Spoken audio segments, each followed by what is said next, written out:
Hello नमस्कार दोस्तों, कैसे हैं आप सभी। एक बार फिर से आप सभी का स्वागत है आपके अपने यूट्यूब चैनल प्रॉफिट स्टडी में। तो आज की इस वीडियो में बात करने वाले हैं, अगर आप एक आईटीआई पास कैंडिडेट हो या फिर आप रेलवे से अप्रेंटिसशिप कर रहे हो या फिर आप रेलवे से अप्रेंटिसशिप कर चुके हो, तो आज का ये वीडियो आप लोगों के लिए गोल्डन अपॉर्चुनिटी के तौर पर साबित होने वाला है। वीडियो के एंड तक बने रहिएगा क्योंकि 2024, ध्यान से सुनिए, अगर इस बार आप लोगों ने अपॉर्चुनिटी को मिस कर दिया तो फिर अगला अपॉर्चुनिटी कब मिलेगा ये बात किसी को नहीं पता है। और कैसे करके आपको इस बार जो गोल्डन अपॉर्चुनिटी मिल रहा उसको क्रैक करना है, उसके बारे में आज की इस वीडियो में बात करने वाले हैं। क्योंकि इस साल आईटीआई और अप्रेंटिस बेसिस पे रेलवे टोटल आपको 4 भर्तियां देगी। बिल्कुल सही सुन रहे हो आप, टोटल इस बार आपको रेलवे 4 बार अपॉर्चुनिटी देगी। तो आपको किसी भी सूरत पे, किसी भी कीमत पे 4 में से एक अपॉर्चुनिटी को क्रैक कर लेना है। कौन कौन सी अपॉर्चुनिटी है, कौन कौन सी भर्तियां आएगी, जिसमें से 2 भर्तियां आप लोगों के लिए इतनी खास है कि उस पर सिर्फ और सिर्फ आईटीआई वाले कैंडिडेट ही फाइट करेंगे। ना उसमें आपको डिप्लोमा वाले देखने को मिलेंगे, ना बीटेक वाले देखने को मिलेंगे, ना 12th वाले रहेंगे, सिर्फ और सिर्फ आईटीआई वाले कैंडिडेट। मतलब आप ये बोल सकते हो कि आपका जो कंपटीशन है आपके जो बराबर साथी हैं उनके बीच ही होने वाला है।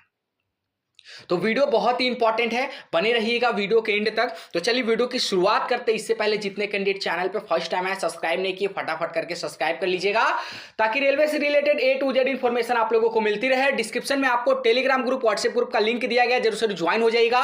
हर तरह का लेटेस्ट इंपॉर्टेंट अपडेट कंटिन्यू आपको वहां पे देखने को मिलते रहते हैं। तो जैसा कि आप लोगों को पता है कि रेलवे की पिछली बड़ी भर्ती 2018 में, 2019 में निकल कर आई थी। चाहे आप एएलपी का बात कर लो, टेक्नीशियन का बात कर लो, या फिर आप लेवल 1 ग्रुप डी का बात कर लो, जिसके लिए आप अप्रेंटिस कर रहे हो। उसके बाद यहां पे बात करेंगे 2020 में कोई भर्ती नहीं आई, 21 में कोई भर्ती नहीं आई, 22 खाली चला गया, 23 देखते देखते बीत गया और हम आ गए 24 में। उसके बाद लोकसभा चुनाव का डेट आ गया और जैसे ही डेट आया रेलवे ने यहाँ पे भर्ती की बरसात कर दी। बरसात कहने का मतलब ये नहीं है कि यहाँ पे 50-60 हजार पोस्ट आप लोगों के लिए लाए गए, नहीं। रेलवे मंत्री का कहना है कि हम 3 साल की भर्ती को पूरा प्लान करके रखे हैं।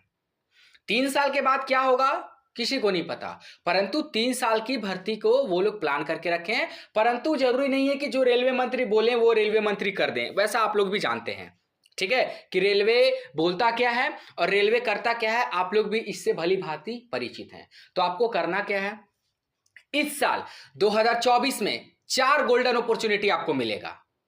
4 गोल्डन अपॉर्चुनिटी मिलेगा और आईटीआई और अप्रेंटिस के लिए तो बिल्कुल खास है। कौन कौन सा भर्ती आएगा भैया, तो देख लीजिए। सबसे पहला एएलपी, असिस्टेंट लोको पायलट, जिसके लिए आईटीआई वाले कैंडिडेट, सीसीए वाले कैंडिडेट, डिप्लोमा वाले कैंडिडेट, बीटेक वाले कैंडिडेट ने फॉर्म अप्लाई किया है। आपको पता है।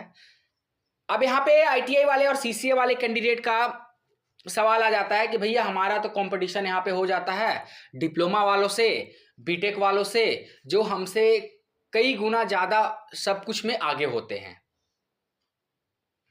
तो उसके बाद आपका दूसरा बड़ा भर्ती निकल के आता है टेक्नीशियन ग्रेड 3 का।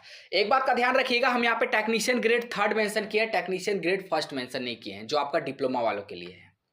तो टेक्नीशियन ग्रेड 3 प्योर और प्योर बोल सकते हैं कि सिर्फ और सिर्फ आईटीआई वालों के लिए है। 12th वालों के लिए, पर 12th वालों के लिए कुछ और पोस्ट यहाँ पे रिलीज किया गया है, जो एसएनटी पोस्ट आता है, सिग्नल एंड टेलीकॉम पोस्ट आता है, उसमें आपको नहीं देखना है। हालांकि उसमें भी आप लोग एप्लीकेबल होते हैं, उसमें भी आईटीआई वाले बच्चे एप्लीकेबल होते हैं, परंतु जो कोर बोल ले, कोर आपका ट्रेड का जो पेपर आता है, कोर जो आपका ट्रेड का वैकेंसी आता है, वो सिर्फ और सिर्फ टेक्नीशियन है। और इसमें ज्यादा कट ऑफ आपको देखने को भी नहीं मिलता है, चाहे पिछला जो भर्ती आया था उसका भी कट ऑफ उठा के देख लो। ये दूसरी भर्ती हो गया। तीसरी भर्ती आरपीएफ कांस्टेबल। फिर हमने यहाँ पे एसआई मेंशन नहीं किया है क्योंकि एसआई का क्वालिफिकेशन ग्रेजुएशन रखा गया है। हमने यहाँ पे मेंशन किया है कांस्टेबल। कांस्टेबल मेंशन करने का मेन यहाँ पे पर्पस ये है कि आपने आईटीआई किया है, आप लोगों को पता है, आपने रेलवे से अप्रेंटिस किया है, तो एक बात बताइए, आपने आईटीआई किया है तो आईटीआई पास करने से पहले आपने 10th पास किया होगा, जाहिर सी बात है ना। ऐसा तो नहीं कि बिना 10th पास किए हुए डायरेक्ट आप लोग आईटीआई कर लिए, ऐसा तो नहीं होता है। तो आप लोगों ने 10th पास किया, देन उसके बाद आपने जिस भी ट्रेड से आपका मन था उस ट्रेड से आपने आईटीआई किया या फिर अप्रेंटिसशिप किया। तो आप लोगों के लिए एक और अपॉर्चुनिटी आपका आरपीएफ एसआई का नहीं बल्कि आरपीएफ कांस्टेबल का निकलकर सामने आ रहा है। ये तीसरा भर्ती आप लोगों के लिए। और चौथा तो जिसका आप लोग बेसब्री से इंतजार कर रहे हो, चाहे आईटीआई पास कैंडिडेट हो या फिर अप्रेंटिस पास कैंडिडेट हो, लेवल 1 पोस्ट ग्रुप डी भर्ती। ये चौथा और अंतिम अपॉर्चुनिटी आप लोग को मिलेगा। तो अगर मान लेते हैं कोई कैंडिडेट रेलवे भर्ती का तैयारी कर रहा, अगर सपोज वो ग्रुप डी पर्पस को लेकर तैयारी कर रहा, तो मैं उन कैंडिडेट से रिक्वेस्ट करूंगा कि डियर ग्रुप डी पर्पस को लेकर तैयारी मत करिए, आप तैयारी रखिए एएलपी का भी, टेक्नीशियन का भी, कांस्टेबल का भी और लेवल 1 पोस्ट ग्रुप डी का भी। अब आपका सवाल हो सकता है कि सभी एग्जाम का कैसे प्रिपरेशन करें, तो इसके लिए आपको कुछ नहीं करना है। अगर आप ग्रुप डी का प्रिपरेशन कर रहे हो ना, तो उसमें आपका टेक्नीशियन का भी प्रिपरेशन हो जाएगा, उसमें आपका एएलपी का भी प्रिपरेशन हो जाएगा, उसमें आपका कांस्टेबल का भी प्रिपरेशन हो जाएगा। क्योंकि ऑलमोस्ट रेलवे का सभी एग्जाम को देखोगे तो ऑलमोस्ट जो सिलेबस होता है लगभग बराबर होता है, खाली नंबर ऑफ क्वेश्चन अलग अलग आपको देखने को मिलेगा। मैथ आपका, हम बात करते हैं सपोज मैथ एएलपी में भी आएगा, टेक्नीशियन में भी आएगा, कांस्टेबल में भी आएगा और ग्रुप डी में भी आएगा। साइंस के बारे में बात करें तो ALP, technician, RPF, constable, group D सभी में साइंस आएगा। रीजनिंग भी आपका चारों का चारों एग्जाम में आएगा। तो एक ऐसा पैटर्न को फॉलो करते हुए तैयारी करिए, चाहे आप आईटीआई पास अभी हुए हो या फिर आप रेलवे से अप्रेंटिस कर रहे हो या फिर आने वाला टाइम में करने के बारे में सोच रहे हो या फिर पास आउट हो चुके हो।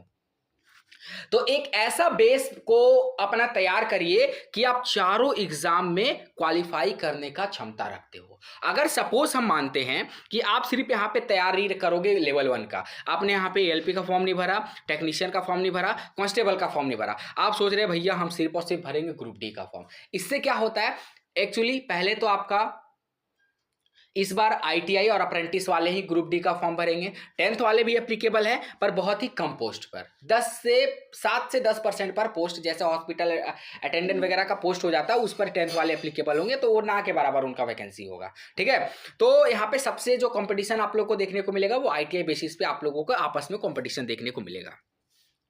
तो आप मान के चलिए कि आपने इससे पहले रेलवे का एग्जाम नहीं दिया, आपको नहीं पता है कि किस तरह एग्जाम होता है, कैसे कंप्यूटर को वहां पे जाके ऑपरेट किया जाता है, कैसे इंटरफेस वहां पे किया जाता है, एग्जाम का प्रेशर क्या होता है, और आप डायरेक्ट चले गए ग्रुप डी का फॉर्म भरे और डायरेक्ट एग्जाम देने के लिए चले गए, तो एक बार में क्रैक कर पाना बहुत मुश्किल हो पाता है। अगर आप क्या करोगे, एएलपी का फॉर्म भरोगे तो फर्स्ट बार आपको फर्स्ट फेज में वहां पे एग्जाम का प्रेशर का पता चलेगा, नंबर ऑफ क्वेश्चन का पता चलेगा, क्वेश्चन का टाइप का पता चलेगा, आप कितने पानी में हो वो आपको पता चलेगा कि आपने जो प्रिपरेशन किया है वो आपका रेलवे प्रिपरेशन में काम आ रहा है या फिर नहीं आ रहा, उसके रिगार्डिंग आपको जानकारी मिलेगी। आपने एएलपी का भरा, आपका एएलपी नहीं निकला, टेक्नीशियन नहीं निकला, उसके बाद हम बात करते हैं कांस्टेबल नहीं निकला, पर ग्रुप डी तो निकलेगा ही निकलेगा। अगर आपने तीनों एग्जाम को यहाँ पे एक एक करके जाके अपना एग्जाम को कंप्लीट किया, भले एग्जाम ना निकले परंतु आपको वहां से बहुत कुछ सीखने को मिलेगा, और वो जो गलती आपने वहां किया, ये तीनों एग्जाम में किया, वो गलती आप ग्रुप डी में नहीं करोगे, तब जाके आपका ग्रुप डी क्वालिफाई होगा। इस बात का ध्यान रखिएगा। ठीक है, तो इस बार आपको फिर से हम रिपीट कर दे रहे हैं, इस बार साथियों आपको 4 अपॉर्चुनिटी मिलने वाला है। इस अपॉर्चुनिटी को आपको लोग बिल्कुल भी मिस मत करिएगा। अगर आप बोलोगे कि आपको तैयारी कैसे करना है, खासकर यहाँ पे ग्रुप डी फोकस को करते हुए, तो हम आपको एक सेपरेट वीडियो भी बना देंगे कि अगर आप रेलवे से अप्रेंटिस कर रहे हो वर्तमान समय में, तो किस तरह आपको यहाँ पे अपना प्रिपरेशन करना है, किस तरह क्या शेड्यूल मेंटेन करना है, ताकि आपका सीसीए का भी सर्टिफिकेट आपके पास आ जाए और आपका प्रिपरेशन भी जो है बेहतर तरीके से, अच्छे ढंग से आपका प्रिपरेशन भी हो जाए।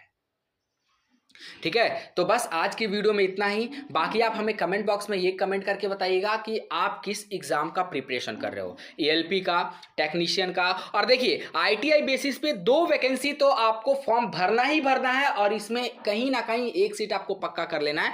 पहला वैकेंसी टेक्नीशियन का जिसमें आईटीआई या सीसीए वाले एप्लीकेबल होंगे, दूसरा वैकेंसी लेवल 1 का जिसमें आईटीआई सीसीए वाले एप्लीकेबल होंगे।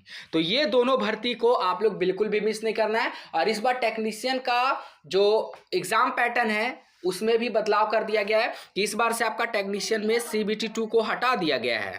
तो इस बार सिर्फ और सिर्फ एक एग्जाम दीजिए और टेक्नीशियन बन जाइए। इस बार रेलवे ने ये फंडा अपनाया है। देखिए ग्रुप डी में भी कुछ चेंजमेंट हो सकता है, हालांकि अब इसके रिगार्डिंग कोई अपडेट नहीं आ रहा, कोई इन्फॉर्मेशन नहीं आ रहा, पर फिर भी हमें ग्रुप डी के रिगार्डिंग भी आप लोगों को सेपरेट वीडियो से नोटिफिकेशन के रिगार्डिंग प्रोवाइड करने का प्रयास करेंगे कि आगामी ग्रुप डी में क्या सिलेबस चेंज हो सकता है या फिर एग्जाम पैटर्न में कुछ मॉडिफिकेशन किया जा सकता है। इसके रिगार्डिंग हम नेक्स्ट वीडियो में एक और वीडियो आप लोगों को लिए प्रोवाइड करेंगे, ठीक है। बाकी आप लोग अगर रेलवे से अप्रेंटिस कर लिए हैं या फिर ITI बेसिस पे हैं, प्रिपरेशन को डियर इतना स्ट्रांग करके करिए कि 2024 आपसे बिल्कुल भी छूटना नहीं चाहिए। इस बात का ध्यान रखिएगा, क्योंकि 25 में क्या होगा अभी पता है, लोकसभा का चुनाव का माहौल चल रहा। 26 में क्या होगा, रेलवे कितनी भर्ती देगी नहीं देगी, यहां पे कुछ कहा नहीं जा सकता है। क्योंकि आप देखिए ना, 2019 से बात करेंगे 2024 तक कितने नए नए ट्रेनों को लॉन्च किया गया, रेलवे के कारखानों में विस्तार हुआ, वर्कशॉप यहाँ पे नए नए आए, वर्कशॉप में वर्कलोड बढ़ रहा है,